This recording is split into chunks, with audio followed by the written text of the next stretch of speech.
ভগবান শ্রীকৃষ্ণ তার ক্ষমতা আদি এবং অনন্ত।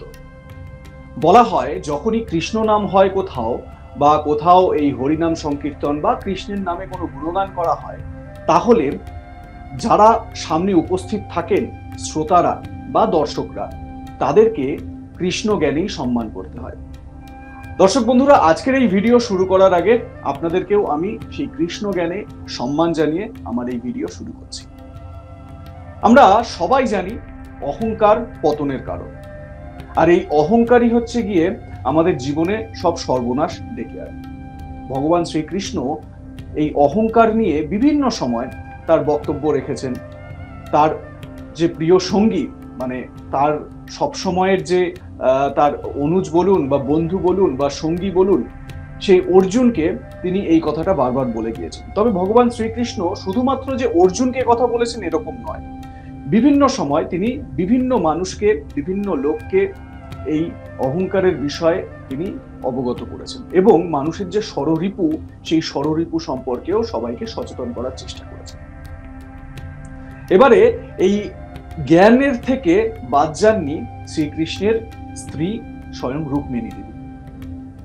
এছাড়াও শ্রীকৃষ্ণ আরো বেশ কয়েকজন তার সবসময়ের যারা সঙ্গী, যারা তাকে কেন্দ্র করে সবসময় তাদের কাজ আবর্তিত হতো, তাদেরকেও এই অহংকার সম্পর্কে বেশ কিছু অমূল্য বাণী শুনিয়েছিলেন। বলা ভালো, মানে খাতায় কলমে প্র্যাকটিক্যাল করে দেখিয়েছিলেন। আজকের ভিডিওয় আমি সেই বিষয়টাই আপনাদের সামনে তুলে ধরার চেষ্টা করব। পুরো ভিডিওটি স্কিপ না করে শেষ পর্যন্ত দেখবেন, অনেক ইন্টারেস্টিং ফ্যাক্টস আপনারা জানতে পারবেন। এবং সত্যি কথা বলতে, আমি যেরকম সবসময় বলে থাকি, এই ধরনের যে পুরাণের কথা, বিষ্ণু পুরাণ হোক বা শিব মহাপুরাণ হোক, পুরাণের যে কথাগুলোর কথা আমি বলি, আমি বিশ্বাস করি যে সত্যতা রয়েছে বা সারবত্তা রয়েছে। তো সেই জায়গা থেকেই এই কৃষ্ণ ভক্তিকে বিশ্বাস করে বা সনাতনী যে সংস্কৃতি, সেই সংস্কৃতিকে বিশ্বাস করে এই ধরনের ভিডিওগুলো আপনাদের সামনে আমি তুলে ধরার চেষ্টা করি। আপনাদের কেমন লাগে জানাতে ভুলবেন না কমেন্ট সেকশনে আপনাদের মতামত, এবং অবশ্যই তার জন্য কি করতে হবে, সাবস্ক্রাইব করে নিতে হবে আজ তাক বাংলার YouTube channel. Bell button press করতে ভুলবেন না নোটিফিকেশন পেতে। যে ভগবান শ্রীকৃষ্ণ তার ধর্মপত্নী স্বয়ং রুক্মিণী দেবীর অহংকার ভেঙেছিলেন। আপনাদের মনে নিশ্চয়ই প্রশ্ন উঠছে যে কিভাবে। তো আজকে সেই ইন্টারেস্টিং বেশ কিছু কাহিনী আপনাদের শোনাবো। সেটা হচ্ছে, ভগবান শ্রীকৃষ্ণের কাছে একবার তার ধর্মপত্নী রুক্মিণী দেবী বলে বসলেন যে, হ্যাঁ গো, সত্যি করে বলবে, আমার থেকে সুন্দরী আর কোনো নারী আছে? আমার থেকে সুন্দরী বা রূপবতী কোনো নারীকে তুমি আজ পর্যন্ত দেখেছো? শ্রীকৃষ্ণ মুচকি হাসলেন আর বুঝলেন যে তার স্ত্রীর অহংকার ধরেছে মনে। তার যে সৌন্দর্য, তার যে রূপ, সেই রূপ সৌন্দর্যের অহংকার। শ্রীকৃষ্ণ কিছু বললেন না, শুধু হেসে গেলেন। আর শ্রীকৃষ্ণের সেই অমোঘ হাসিতে কে না ভোলে বলুন? রুক্মিণী দেবীও ভুলে গেলেন। এরপর এক সময় হলো কি, শ্রীকৃষ্ণের যিনি বাহন, মানে শ্রী বিষ্ণুর বাহন, এবং শ্রী বিষ্ণুর তো অন্যতম এক রূপ হচ্ছেন শ্রীকৃষ্ণ। তো সেই শ্রীকৃষ্ণের বাহন গরুর। গরুর শ্রীকৃষ্ণকে প্রশ্ন করলেন, প্রভু সত্যি করে বলুন, আমার থেকে দ্রুতগামী প্রাণী বা পাখি বা জীব এই পুরো ব্রহ্মাণ্ডে কি রয়েছে? শ্রীকৃষ্ণ বুঝলেন আমার বাহনেরও অহংকার ধরেছে মনে। শ্রীকৃষ্ণ একই রকম ভাবে মুচকি হাসি দিলেন এবং গরুর বুঝলেন যে সত্যি তার প্রভু হয়তো সম্মতি দিচ্ছেন। এরপর শ্রীকৃষ্ণের হাতে শোভা পান যিনি, তার সব থেকে ভয়ঙ্কর যে অস্ত্র সুদর্শন চক্র, যেই সুদর্শন চক্র যদি ভগবান শ্রীকৃষ্ণ একবার চালিয়ে দেন, যার উপর নিক্ষেপ করবেন তার মৃত্যু ছাড়া আর কোনো গতি নেই। সেই সুদর্শন চক্র বলছেন যে, ভগবান সত্যি করে বলবেন, আমার থেকে শক্তিশালী অস্ত্র কি আপনার কাছে আছে? এই পুরো ব্রহ্মাণ্ডে এই শক্তিশালী অস্ত্র আর কোথাও কি আছে? ভগবান শ্রীকৃষ্ণ একই রকম ভাবে মুচকি হাসি দিলেন আর বুঝলেন যে আমার এই যে অস্ত্র সুদর্শন চক্র, তারও মনে অহংকার ধরেছে। শ্রীকৃষ্ণ সম্পর্কে যখন এই ভিডিও শেয়ার করছি, তখন আরো একটি ভিডিও আমি বেশ কয়েকদিন আগে শেয়ার করেছিলাম। ভগবান শ্রীকৃষ্ণের সব থেকে প্রিয় যে মোহন বাঁশি, সেই বাঁশিটি তিনি ভেঙে ফেলেছিলেন, সেই বাঁশি তিনি ছুঁড়ে ফেলে দিয়েছিলেন। কেন এরকম করেছিলেন?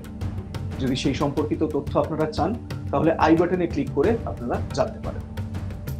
তো শ্রীকৃষ্ণ সবসময় তার সঙ্গী বিভিন্ন মানুষকে সৎ পথে চলার এবং কোন পথে চললে মোক্ষ লাভ হবে, কোন পথে আপনি ঠিকঠাক থাকতে পারবেন সেই রকম পরামর্শ দিতেন। তো শ্রীকৃষ্ণ সেরকমই পরামর্শ দেওয়ার চিন্তা ভাবনা করলেন। শ্রীকৃষ্ণ গরুরকে ডাকলেন। গরুরকে ডেকে বললেন, গরুর, যাও তো ডেকে আনো রাম ভক্ত হনুমানকে এবং তাকে বলবে যে তার প্রভু শ্রীরাম তাকে স্মরণ করেছেন। গরুর বললেন, ভগবান, এ তো আমি যাবো আর আসবো, আমার থেকে ফাস্ট এ কাজ কে করতে পারে? গরুর তখন রওনা দিলেন। এবারে সুদর্শনকে ডাকলেন। সুদর্শনকে ডেকে বললেন যে সুদর্শন, তুমি আমার দ্বার রক্ষা করবে, দ্বার রক্ষী হয়ে, এবং খবরদার আমার নির্দেশ ছাড়া কেউ যেন ভেতরে প্রবেশ করতে না পারে, মানে অন্দরমহলে প্রবেশ করতে না পারে। তারপর দেবী রুক্মিণী জিজ্ঞাসা করলেন যে আপনি এই রকম আদেশ কেন দিচ্ছেন? তখন শ্রীকৃষ্ণ সেই একই মুচকি হাসি দিলেন, রহস্য বজায় রেখে। গরুর ঠিক বজরংবলী হনুমানের সন্ধান করে তার কাছে পৌঁছে গেলেন। গিয়ে দেখলেন গভীর জঙ্গলে এক তেজস্বী বানর তপস্যায় রত। তার মুখ থেকে শুধু রাম রাম নাম উচ্চারিত হয়ে চলেছে, আর সেই নাম যেন প্রতিধ্বনিত হচ্ছে, ভাইব্রেট হচ্ছে চারিদিকে। গরুর অনেক ডাকাডাকি করলেন ওই বানরকে, মানে আমাদের সবার প্রিয় বজরংবলী হনুমানকে। তবে হনুমানজি তো রামের ধ্যানে মগ্ন, তিনি তো উঠবেন না এভাবে। গরুর তখন এক দড়ি দিয়ে পেঁচিয়ে ফেললেন হনুমানজিকে। তখন বজরংবলী হনুমানের তপস্যা ভাঙল। হনুমানজি খুব মিষ্টি ভাষী হয়ে গরুরকে জিজ্ঞাসা করলেন যে আপনি আমার সঙ্গে এরকম কেন করলেন? আমি তো আমার প্রভুর ভক্তিতে বিলীন হয়ে রয়েছি। গরুর বললেন, তোমাকে অনেকক্ষণ ধরে ডাকছিলাম, তুমি সাড়া দিচ্ছিলে না তাই। বজরংবলী হনুমান এক চুটকিতেই, মানে কয়েক সেকেন্ডেই সেই দড়ি, মানে যেই দড়ি দিয়ে বন্দি করেছিলেন গরুর, সেই দড়ি ছিঁড়ে ফেললেন। গরুর বুঝলেন এই হনুমানের শক্তি অসীম, তার মায়াবী দড়িও কাজে আসবে না। তখন গরুর কাজের কথা বললেন যে তোমার প্রভু শ্রীরাম তোমায় স্মরণ করেছেন অমুক জায়গায়, তুমি চলো আমার সঙ্গে।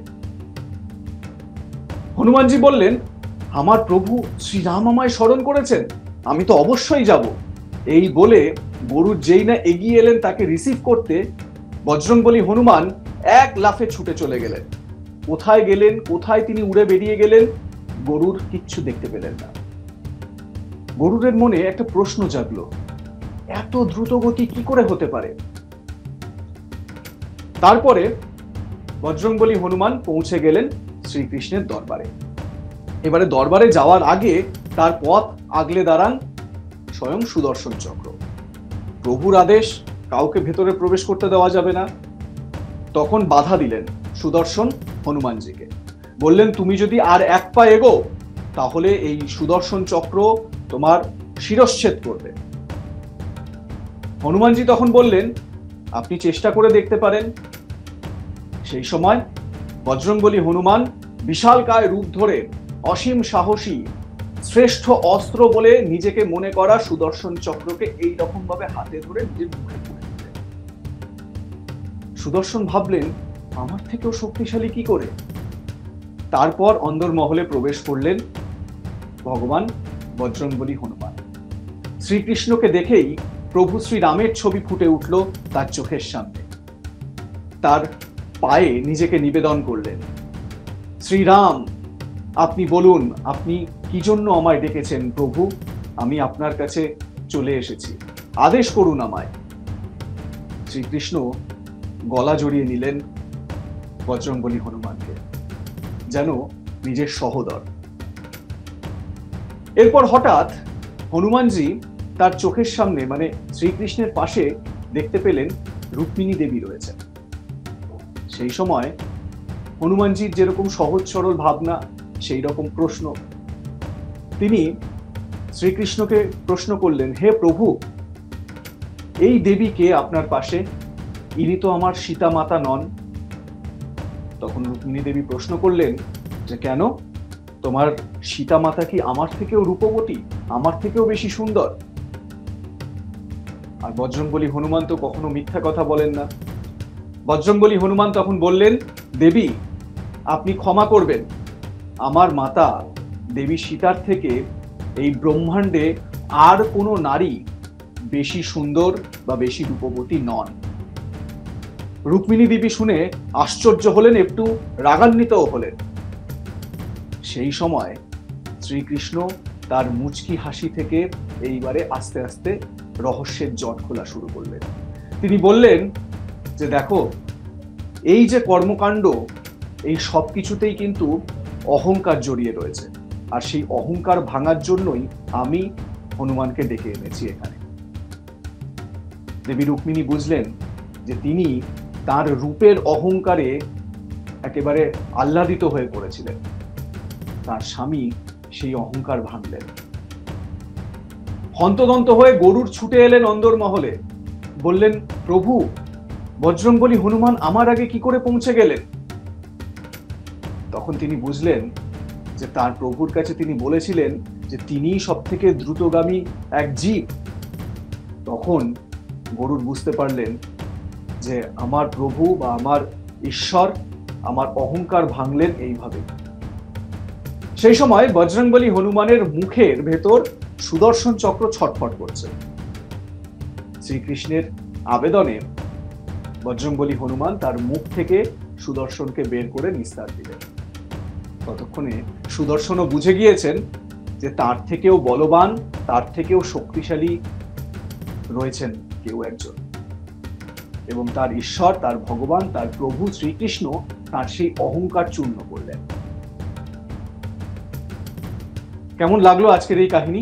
জানাতে ভুলবেন না কমেন্ট সেকশনে আপনাদের মতামত। দেখতে থাকুন আজ তাক বাংলার ইউটিউব চ্যানেল, সাবস্ক্রাইব করে দিন চ্যানেলটি, বেল বাটন প্রেস করতে ভুলবেন না।